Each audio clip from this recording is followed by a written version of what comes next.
राधे राधे सभी को। It's day 19 of my consistency. तो आज मैं थोड़ा सा देर से उठा है ना, बट मैंने ये डिसाइड कर लिया था कि हाँ, मुझे आज अपने आप को पुश ज़रूर करना है, मैक्सिमम आउटपुट ज़रूर निकालना है ना। तो आप देख सकते हैं कि मैंने कैलकुलेशन में स्क्वायर क्यूब्स कंटिन्यू करा और मुझे अब क्यूब्स भी लगभग लर्न हो गए हैं ना।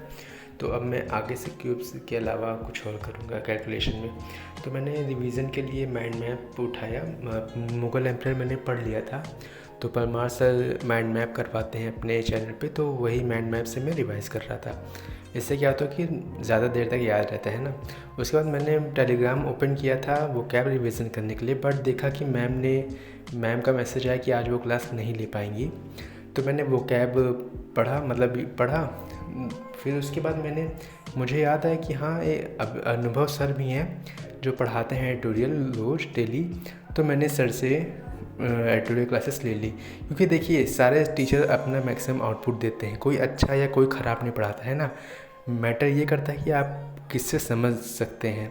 तो फिर मुझे सर का भी टीचिंग भी बहुत प्यारा लगा, बहुत अच्छा लगा, मुझे सारी चीज़ें समझ में आ गई है ना। फिर उसके बाद आज मैंने मराठा, जी हाँ, छत्रपति शिवाजी महाराज और उनके एम्परर के बारे में आज जानने का बहुत अंदर से गूज़ बम्स आ गए थे है ना, ये चैप्टर देखते हैं है ना। जैसे छत्रपति शिवाजी महाराज का था जय भवानी नमः पार्वती पते श्री हर हर महादेव है ना।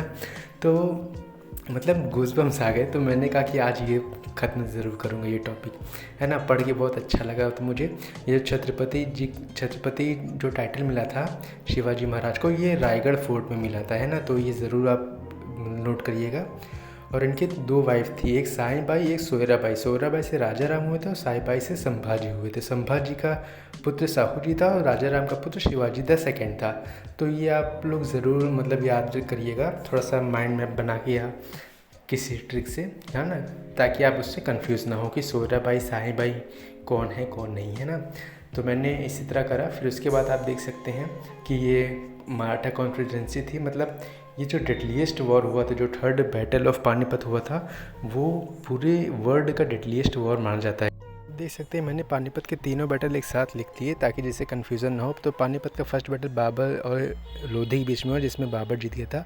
और सेकंड बैटल बैरम खान जीत गया था हेमू से, हेमू विक्रमादित्य जीत थी। और थर्ड बैटल आपका अहमद शाह जीत गया था सदाशिव भाव से। ये भी नोट डाउन कर लेते, जैसे चंद्रगुप्त में नवरत्न थे, अकबर में नवरत्न थे है ना, KDR में अष्टदिग्गज थे, शिवजी महाराज अष्टप्रधान थे, और राजा राम में प्रतिनिधि एक पोस्ट बढ़ गया था है ना। तो आप ये भी ज़रूर एक साथ लिख लीजिएगा जिससे आपकी कन्फ्यूज़न ना हो, ठीक है। फिर उसके बाद एंग्लो मराठा वॉर हुआ, आप देख सकते हैं।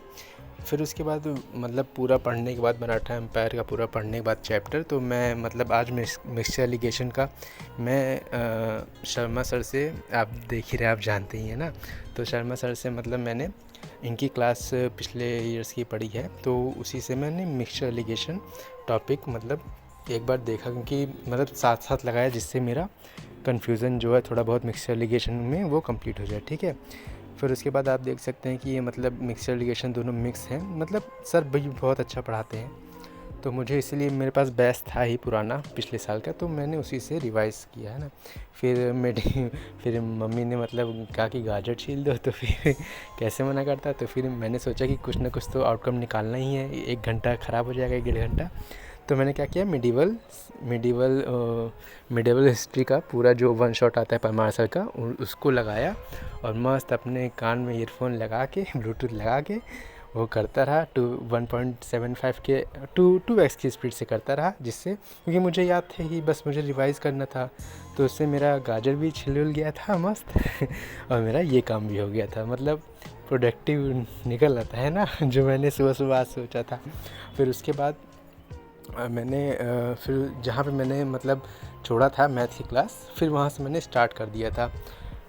थोड़े क्वेश्चंस बाकी थे, 10-12 क्वेश्चंस बाकी थे, तो मैंने सोचा कि वो भी लगा के आज ख़त्म करता हूँ है ना। तो इसी तरह मेरा आज का मैं मार्वलस मंडे ख़त्म हुआ। Please do like and subscribe दोस्तों। Till then keep learning, keep watching, keep exploring. Radhe Radhe.